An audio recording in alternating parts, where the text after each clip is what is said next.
They said it would be just a quick trip to the store. 20 minutes? Tops. I nodded and grabbed my purse. I should have known better.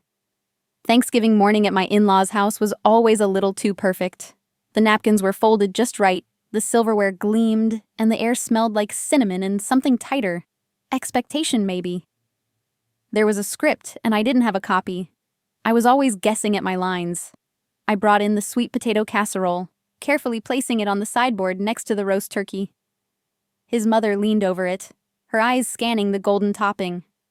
"This looks creative," she said lightly. I smiled. "I added a little orange zest. It brightens it up." She nodded slowly. Very modern." My husband sat in the living room, locked into the football game.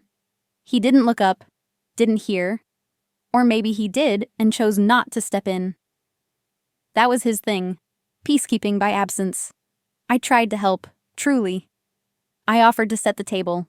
His sister said it was already done. I asked if anyone needed anything from the bakery. Apparently they'd pre-ordered.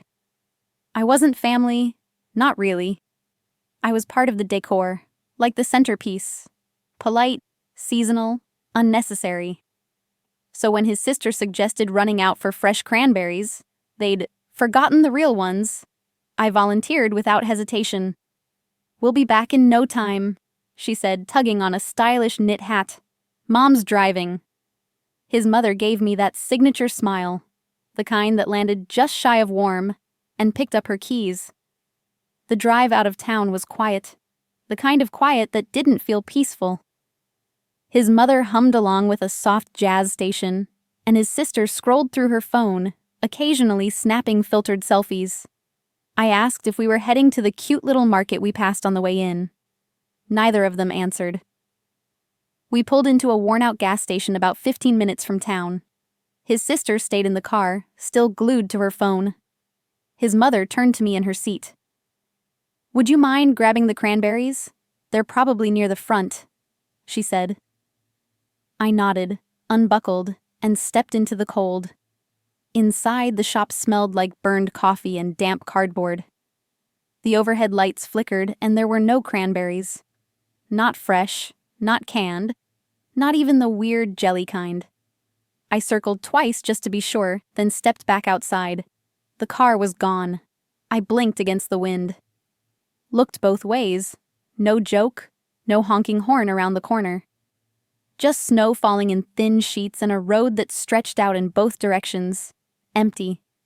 I stood there, fingers curling around the strap of my purse, my coat far too thin for the wind's sharp bite. I waited. 5 minutes passed. 10. The realization settled in slowly, like ice forming on glass. They left me, not forgot, not ran an errand, left. I pulled out my phone, no service. I tried anyway. My husband's number went straight to voicemail. Again. I walked to the bench near the side of the building and sat down. It was cold, hard plastic, and already dusted with snow. I tucked my hands under my thighs and looked around, searching for something, any sign they might come back. In my purse was the candle I bought the day before. I'd found it in a little shop tucked between a bookstore and a bakery. Hand-poured frosted fir scent, wrapped in brown paper and twine. The tag had said, "Made with care in Maple Glen." I chose it because it reminded me of a cabin we stayed in once, back when my husband and I still reached for each other's hands without thinking. I pulled the candle out and stared at it, unwrapping the top fold of paper just enough to peek at the label. It was simple, green lettering on white. Something about it made me want to protect it, even now. Back in Boston, his mother once joked at brunch, "You wouldn't last a day without my son or that GPS of yours." Everyone had laughed. I guess today would prove whether she was right. I tucked the candle back into my purse and zipped it tight. It was the only thing in there that felt like mine. The wind picked up. My breath fogged the air in short, visible bursts. No headlights appeared. No familiar car doors slammed. I was alone. There's something about being left behind on a holiday. It makes the silence louder. It makes the cold feel personal. I pulled my cardigan tighter and stood slowly, legs stiff from the bench. The road ahead was still empty, still quiet. "Happy Thanksgiving," I whispered to no one, half laughing. My voice cracked on the word. And then I started walking. That night, I learned two things. Bus stations don't stay open in small towns, and gas station coffee absolutely counts as dinner when it's all you've got. After an hour of pacing outside in the cold, I finally asked the old man behind the counter if there was a working payphone nearby. He grunted and pointed toward a rusted booth near the dumpster. I dialed my husband first, straight to voicemail. I didn't bother leaving a message. He wouldn't listen anyway. I tried again, then once more for good measure. Then I just stood there holding the receiver, hand going numb from the cold metal. His sister had once jokingly said she was too chaotic to be cruel. "She's kind of a brat," my husband once told me, chuckling over wine, but harmless. Harmless doesn't leave you alone in the dark on Thanksgiving. With no response, no signal, and no plan, I did the only thing I could. I walked. The road into town curved gently downhill, flanked by tall trees that had long since lost their leaves. The moon was bright enough to cast thin shadows on the snowbanks, and my boots, cute but not meant for actual winter, were already pinching. The cold was a living thing, creeping up my sleeves and into my bones. By the time I reached the edge of Maple Glen, the sidewalks were empty. Not quiet evening, empty, abandoned. Closed signs hung behind golden-lit windows. Paper turkeys and garlands still clung to the glass of a coffee shop. It was beautiful in a way that hurt, like being locked out of someone else's perfect life.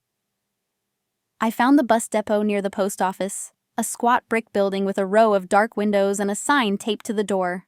Closed. Happy Thanksgiving. Reopens Friday, 8 a.m. I sat on the bench out front, knees tucked up toward my chest, my fingers curled tightly around my bag. My stomach reminded me I hadn't eaten since breakfast. The gas station coffee sloshed weakly in my thermos, half frozen already. Somewhere in the darkness, a bike chain clicked. I looked up to see a teenager riding past, backpack bouncing. He slowed slightly when he saw me, then called out, "You okay?"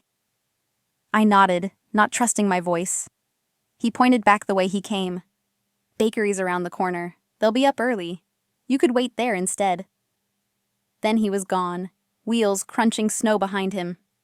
I didn't move for another 10 minutes, afraid if I stood I'd cry. But eventually I peeled myself off the bench, feet screaming in protest, and shuffled toward the bakery. The door was locked, of course, but the bench beside it was dry. I sank down again, grateful for even that small comfort. The street was still. A few porch lights flickered across the way, and above me, a strand of holiday bulbs blinked lazily. Sometime before sunrise, I must have dozed off. I woke to the sound of a paper bag crinkling beside me. There, wrapped in foil, was a sandwich, still warm. Next to it, a little thermos. I unscrewed the lid. Weak tea, barely sweetened. It might as well have been a feast. I looked toward the window. A figure moved inside, someone in an apron, back turned, working quietly in the kitchen. They didn't come out, didn't wave, but they knew I was there. And somehow, that was enough. I ate slowly, savoring every bite like it was a lifeline. I didn't even realize how hungry I'd been. My hands thawed just enough to hold the thermos steady. I didn't cry, but my throat ached with something close. When the sun finally breached the horizon, Maple Glen glowed. Light spilled over rooftops and caught in the icicles hanging from lampposts. The town was waking up, softly, like stretching after a long nap. I stood, joints stiff, and walked along the sidewalk. Most shops were still dark. Then, halfway down the block, I saw it. A small candle shop, its window frosted slightly from the inside. On the glass, a hand-painted sign in cheerful lettering. Help wanted, seasonal. No experience needed. I stopped. My fingers found the candle still inside my purse, the one I'd bought the day before. The paper was creased now, corners softened by cold and travel. I ran my thumb along the twine. A quiet crack had formed across the wax inside, like a fracture. Small, but visible. I stood there a long time, just staring at the door, wondering what I was even doing. I wasn't from here. I had no plan, no change of clothes, no resume. But the candle was still here. And so was I. I took a breath, stepped forward, raised my hand to knock. The door creaked open before I touched it. A woman in a flannel shirt and fuzzy socks peeked out, squinting. Her hair was messy, her glasses fogged slightly from the warmth inside. "You lost?" she asked. "Or just cold?" She didn't ask why I looked like I'd spent the night in a snowbank. She just handed me a pair of wool socks and a chipped mug of cocoa, the steam curling around the rim like it had somewhere better to be. The shop was warmer than I expected, not just from the heater humming under the counter, but from the way the light moved across the wooden floors, catching on little glass jars filled with cloves, cinnamon sticks, dried citrus peels. Everything smelled like memory. I held the mug in both hands, fingers still stiff from the cold. "Thank you," I murmured. She nodded, then reached behind the counter for a folded flannel blanket and tossed it my way. "Sit," she said. "You're making me cold just looking at you." I obeyed. Not because I had to, but because something about her voice made arguing seem ridiculous. There were no introductions, no questions, just the clink of spoons, the squeak of a stool being pulled across the floor, the way a dog barked faintly outside and someone whistled off-key while delivering mail. Eventually, I cleared my throat. "I can help, you know. I don't want to just take up space." She raised an eyebrow. "You clean?" "Pretty well," I said, setting the empty mug on the counter. "And I follow directions, mostly." She handed me a broom. "Prove it." Sweeping led to dusting, which led to refilling wax blocks from the back room. I didn't ask how long I could stay. She didn't say I had to leave. It was a quiet agreement, like the way small towns operate when no one wants to admit they're being kind. I knocked over a box of wicks at one point and muttered something under my breath. She looked over and smirked. "You'll live." I smiled for the first time in a long while. Around noon, she set a small saucepan on the hot plate behind the counter. "Let's make something useful," she said, pouring wax pellets in. "Ever poured a candle?" "Nope."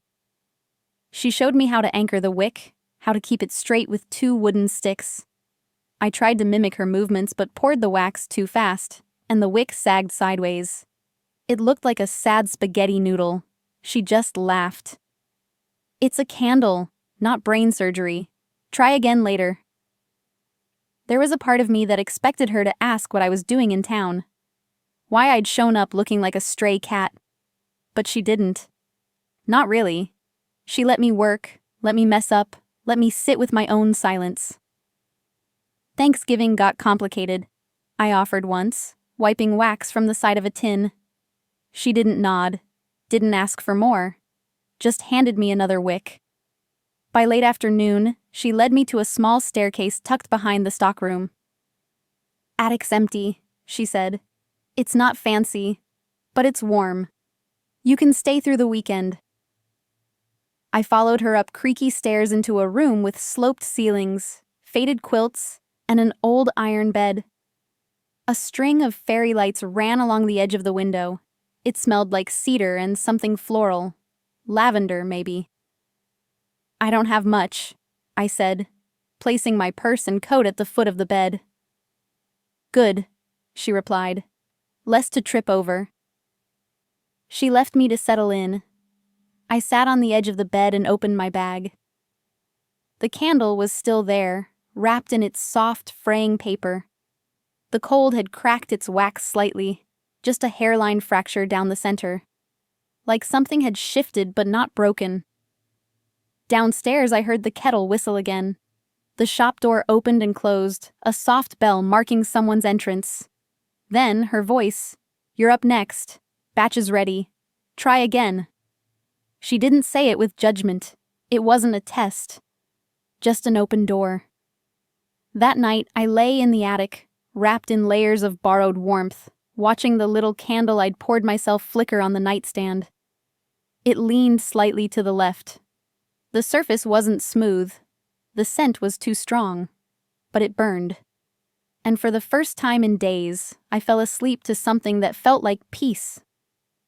Some people say healing feels like fireworks. For me, it felt like folding dish towels in a candle shop, with cinnamon-scented wax cooling in the background and snow tapping quietly on the windows. By mid-December, Maple Glen had transformed. Strings of white lights hung from porch railings, and evergreen garlands draped across the lampposts like ribbons on a present. You couldn't walk 2 blocks without hearing bells, real ones on shop doors, and imaginary ones from kids rehearsing carols near the school.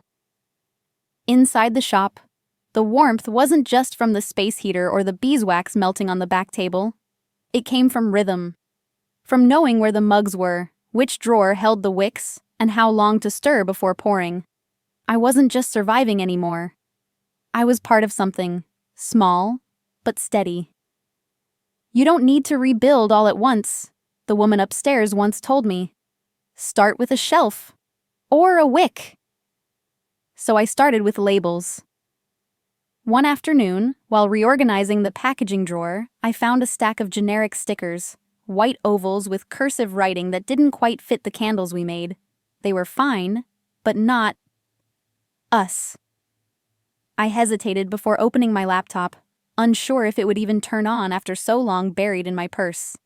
To my surprise, it powered up. I pulled open an old design app, the same one I used back when I thought interior decorating would be my forever job.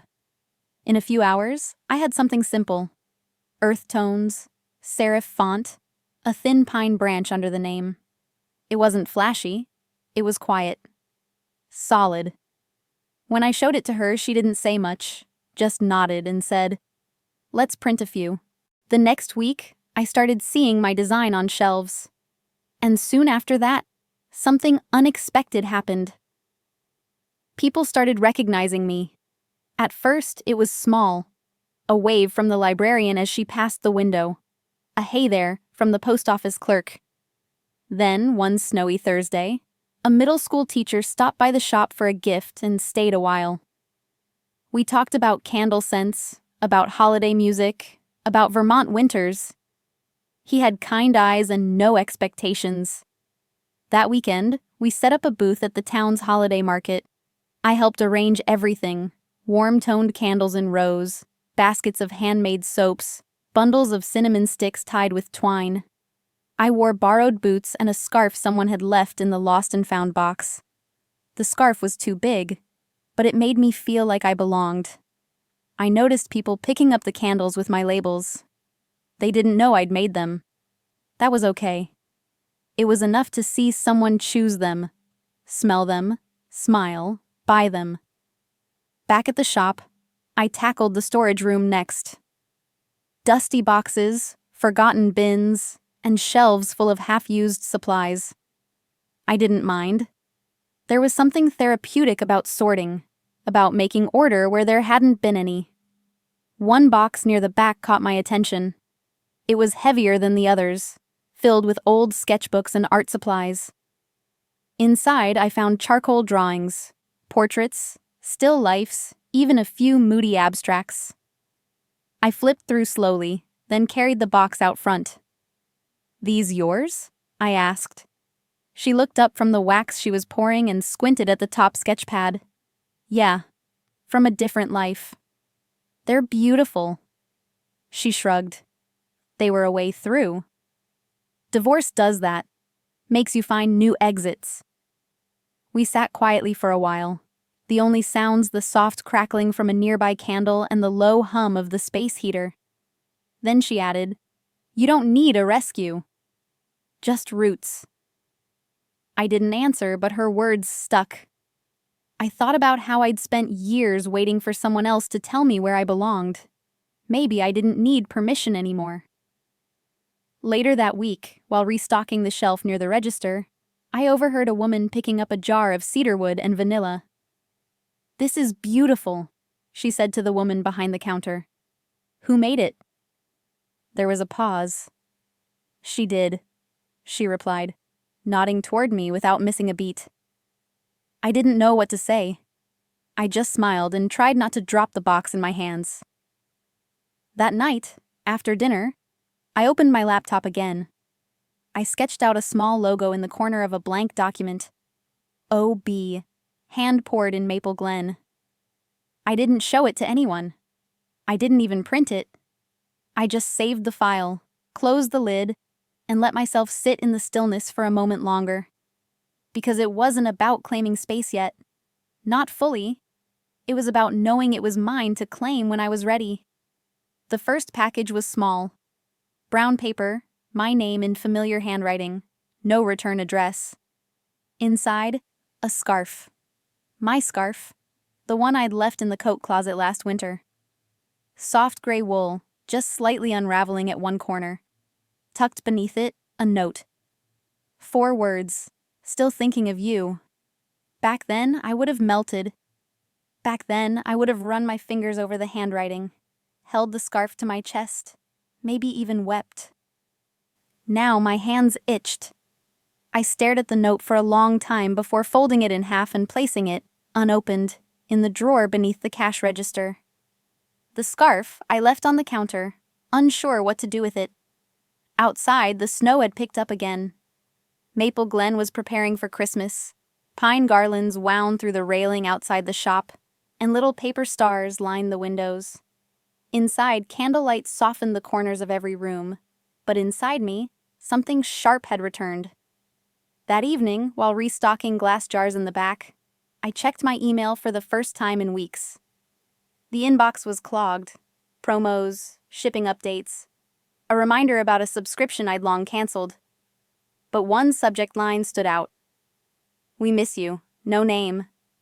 But I didn't need one. I clicked.